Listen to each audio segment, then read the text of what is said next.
வணக்கம் ஃப்ரெண்ட்ஸ். லக்ஷ்மி அவர்களின் மோகத்திரையின் 5வது அத்தியாயம். இது நிறைவு பகுதியும் கூட. அடுத்த நாள் அப்பாவிடமிருந்து ஒரு கடிதம். அவசரமாக அவன் குழந்தையுடன் புறப்பட்டு வர வேண்டும். அம்மாவுக்கு உடம்பு சரியில்லை என்று வந்திருந்தது. இது என்ன சோதனை என்ற திகைப்புடன் அவன் அலுவலகத்திலிருந்து லீவ் எடுத்து கொண்டு குழந்தையுடன் காரிலேயே புறப்பட்டு விட்டான். வீட்டை மொத்தமாக பார்த்து கொள்வதாக வாக்களித்து விட்டிருந்தாள். விடியற்காலை வேலை. அவர்கள் வீட்டு வாயிலை அவன் அணுகிய போது அம்மா வாசலில் காய்கறிகள் வாங்கி கொண்டு நிற்பதைக் கண்டு அதிர்ந்து போனான். உடம்புக்கு என்னவோன்னு பயந்துட்டேன். சொன்னபடி குழந்தையுடன் படியேறி உள்ளே வந்தான்.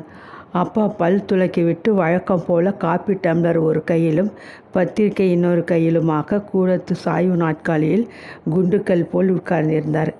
அம்மாவுக்கு உடம்புக்கு என்னவோ ஏதோன்னு 10 நாள் லீவில் வந்தேன். இப்படி அவசரமாக அழைச்சதின் நோக்கம்? ஆத்திரத்துடன் கேட்டபடி ஊஞ்சலில் அமர்ந்தான். முதல்ல குளிச்சுட்டு காஃபி டிஃபன், பிறகு அமர பேசலாம். அப்பா ரொம்பவும் அமுத்தலாக அதட்டினார். அண்ணா மன்னி குழந்தைகள் எல்லோரும் வெளியூருக்கு போயிருந்தனர். வீட்டில் அம்மாவும் அப்பாவும் மட்டுமே தான் இருந்தனர். இந்த சமயத்தில் அவனை அவசரமாக வரவழைத்ததற்கு காரணம் இருக்க வேண்டும். கொஞ்ச காலமாக அப்பாவுக்கு ஒரு ஆசை. பக்கத்து வீட்டுக்காரர் 4-5 தடவை அமெரிக்காவுக்கு போய்விட்டு வந்திருந்தார். ஒரு தடவையாவது தாமும் தம் மனைவியுடன் அருகில் இருக்கும் சிங்கப்பூரையாவது சுற்றி பார்த்து விட்டு வர வேண்டும் என்ற ஆவல். ஒரு சமயம் வெளிநாட்டு பயணத்திற்கு ஏற்பாடு செய்து கொடுத்து பண உதவி வேண்டத்தான் அவனை அம்மாவுக்கு உடம்புக்கு சுகமில்லை என்று கதை கட்டி வரவழைத்தாரோ. காஃபி டிஃபன் சாப்பிட கூடத்தில் அம்மா பரப்பிவிட்டிருந்த இலைய முன் அப்பாவுடன் கூட உட்கார்ந்தான். அம்மா மோகனை குளிப்பாட்டி பின்கட்டிற்கு எடுத்து சென்றாள். பாட்டியிடம் ஒட்டாத குழந்தை. குளியலறிந்து கூப்பாடு போடுவது அவனுக்கு கேட்டது. இலையில் இருப்பு கொள்ளவில்லை. சமையலறிந்து புடையை சரசரக்கும் ஓசை கேட்டு நிமிர்ந்தான். ஒரு கணம் ஆச்சரியத்தில் தன்னையே மறந்து போனான். யார் இந்த பெண்? உயரமாக சற்று பூசினாற் போல தடித்த உடம்புடன் மூக்கு மொழியுமாக அவனை ரொம்ப தெரிந்தவள் போல் புன்மரளித்தபடி இட்லி நிறைந்த தட்டு சாம்பாருமாக அருகில் வந்து நிற்பது. போடுமா, என்ன சங்கோஜம்? இனிமேலே அந்த பொறுப்பெல்லாம் வெகு சீக்கிரத்திலே வந்து வாய்க்கப் போகிறதே. அப்பா உற்சாகமாக பேசியதை கேட்டு அவன் திடுக்கிட்டு போனான். தங்க வளையல்களுடன் கூட கலந்திருந்த கண்ணாடி வளையல்கள் குலுங்க தனது தங்க நிற கரத்தை நீட்டி அவள் மிகவும் பணிவுடன் சூடான இட்லிகளை அவனது இலையில் மீது வைத்து சாம்பாரை ஊட்டி நெய்யை வார்த்தாள். பின்னர் தான் அப்பாவுக்கு பரிமாறினாள். பாத்தியா, இப்போவே இந்த ஓரவஞ்சனை. என்னை விட்டுட்டு அவனுக்கு தான் முதலில் பரிமாறினேன். அப்பா நீலகண்ணன் உரத்த குரலில் சிரித்தார். மோகன் பின்கட்டிலிருந்து கூக்குரல் போட்டு கத்துவது கேட்டதும் துடித்தபடி கையை உதறிக்கொண்டு எழுந்து விட்டான் சிவராமன். நீங்கள் சாப்பிடுங்கோ, நான் போய் கவனிச்சுக்கிறேன். பொதுவாக கூறிவிட்டு பெரியவருக்கும் இட்லி சாம்பாரை பரிமாறிவிட்டு வேகமாக பின்கட்டிக்கு உரைந்தாள் அந்த பெண். ரொம்ப புத்திசாலி. வேலை பண்ணிட்டு இருக்கா. வேலையை உடனடியாக விட்டுடணும். வீட்டை கவனிக்கவே போது இருக்காதுன்னு சொல்லியிருக்கேன். லேசாக சிரித்தார் நீலகண்டன். உட்காந்து சாப்பிடு. ஏன் இப்படி எழுந்து நின்றுண்டு துடிக்கிற? அவள் யாருன்னு புரியலையா? உன் அத்தை பெண்ணில் தான். அவள் அண்ணனுக்கு 3 குழந்தைகள் நன்னு சுண்டமாக இருக்குது. அதுகளை கட்டி மெச்சி அவளுக்கு குழந்தைகளை பார்த்துக்க ரொம்ப நல்லாவே தெரியும். பார், மோகன் அடங்கி போயிட்டான். என்கிட்ட நிற்காமல் கத்தினான்.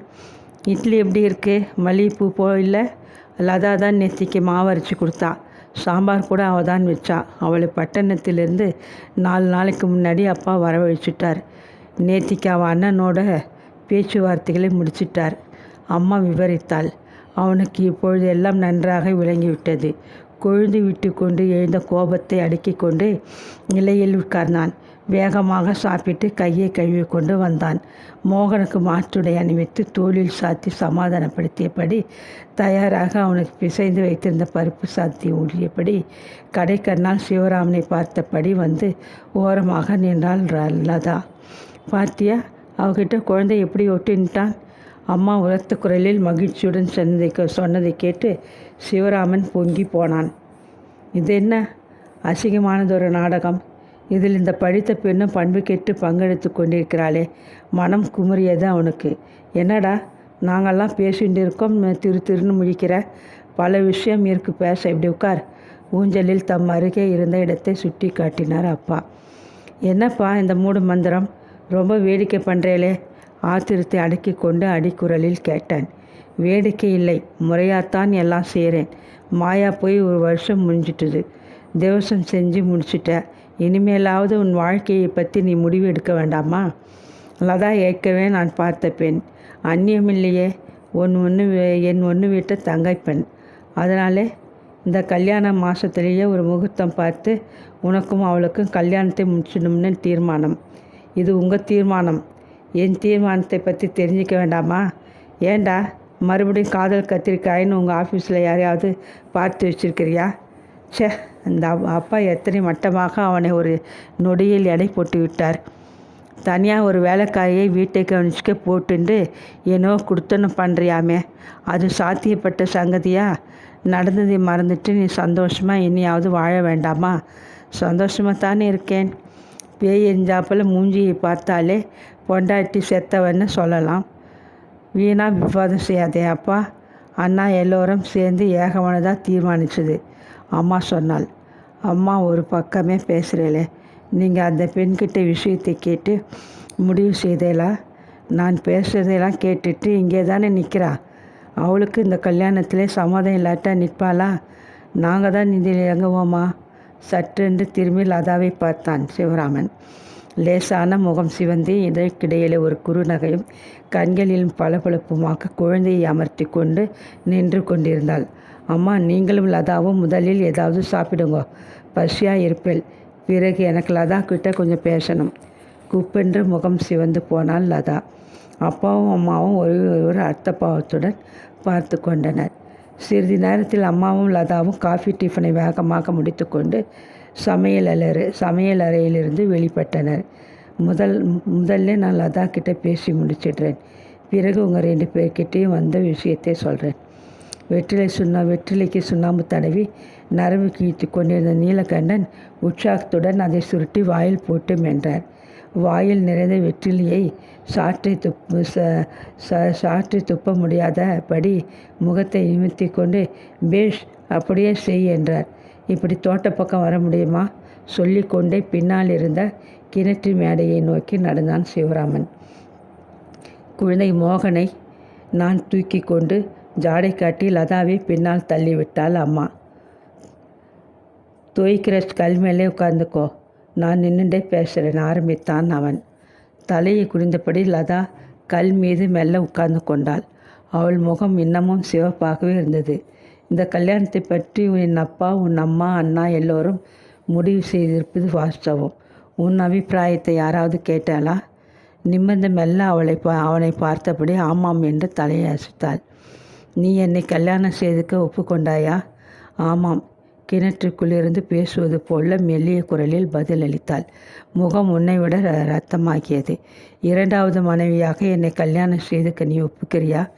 ஆமாம், மனப்பூர்வமாக ஒத்துக்கிறேன். ஆனால் நான் ஒத்துக்கலேன்னு சொன்னால்? திடுக்கிட்டு அவனை நிமிர்ந்து நன்றாகவே பார்த்தாள். சற்று முன் சிவந்து காணப்பட்ட அவள் முகம் வெளிரி போனது.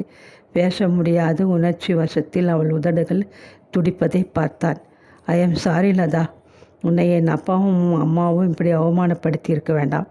என்னை விட ஒரு சிறந்தவனுக்கு நீ வாழ்க்கைப்பட்டு சுகமாக வாழ வேண்டியவள். உன்னை மனைவியாக மோகம் ஏற்க நான் தகுதியற்றவன். உணர்வுகள் எல்லாம் என் மாயாவுடன் எரிந்து சாம்பலாகிவிட்டதால் நான் ஒரு பட்ட மரம். என்னோடு திருமணத்தில் இணைகிற எந்த பெண்ணும் சந்தோஷமாகவே இருக்க முடியாது. அதைவிட ஒரு பாழும் கிணற்றில் அவள் மகிழ்ச்சியுடன் இறங்கிவிடலாம். லதாவின் கண்களில் நீர் புரண்டது. அப்படின்னா? திக்கினாள். நீ பேசாமல் சென்னைக்கு போய் செய்து கொண்டிருந்த வேலையை தொடர்ந்து கவனி.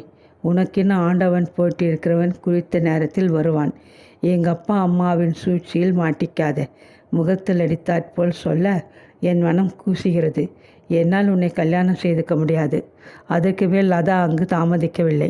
விடுக்கென்று எழுந்து விம்மலும் திக்கலுமாக உள்ளே ஓடி வந்தாள். அம்மாவும் அப்பாவும் அதிர்ந்து போனார்கள்.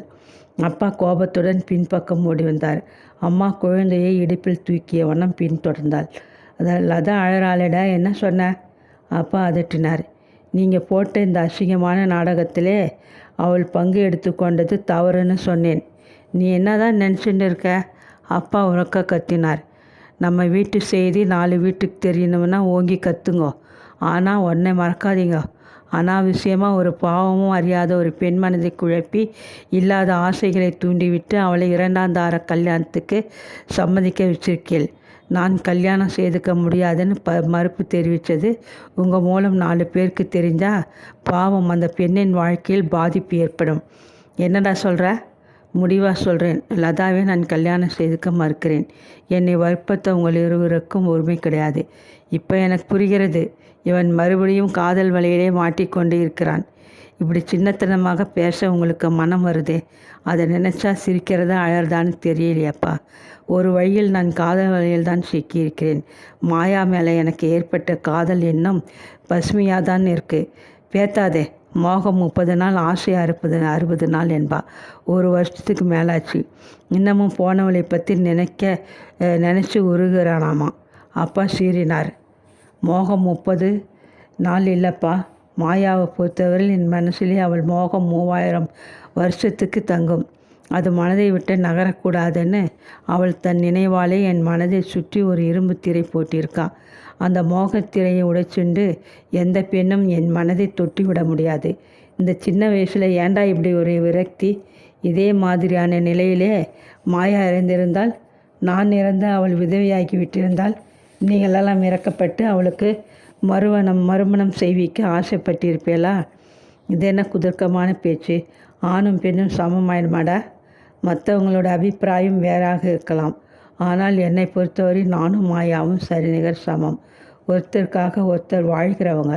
நான் செத்து போயிருந்தால் என் நினைவை மனதில் வைத்து பூஜித்து கொண்டு எனக்காக வாழ்ந்துட்டு இருப்பாள்.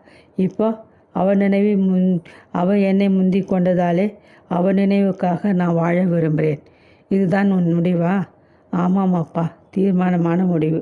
மாயா எந்த இடத்துல வேற ஒரு பெண்ணை வைத்து பார்க்க என் மனம் ஒப்பாது. உங்கள் வார்த்தைக்கு கட்டுப்பட்டு ஒரு பெண்ணின் வாழ்க்கையை சூன்யமாக்கும் அளவுக்கு நான் ஒரு பொறுப்பற்றவன் இல்லை. ரொம்ப பெரிய பேச்சாக பேச கற்றுன்னு இருக்க. இது நீ எங்களை 2வது முறையாக அவமானப்படுத்துகிற. ஞாபகம் இருக்கட்டும். தோளுக்கு மிஞ்சின பிள்ளையை இன்னமும் ஆட்டி படைக்கணும்னு நீங்கள் 2வது முறை முயன்று தோற்றுவிட்டிருக்கிறீள்.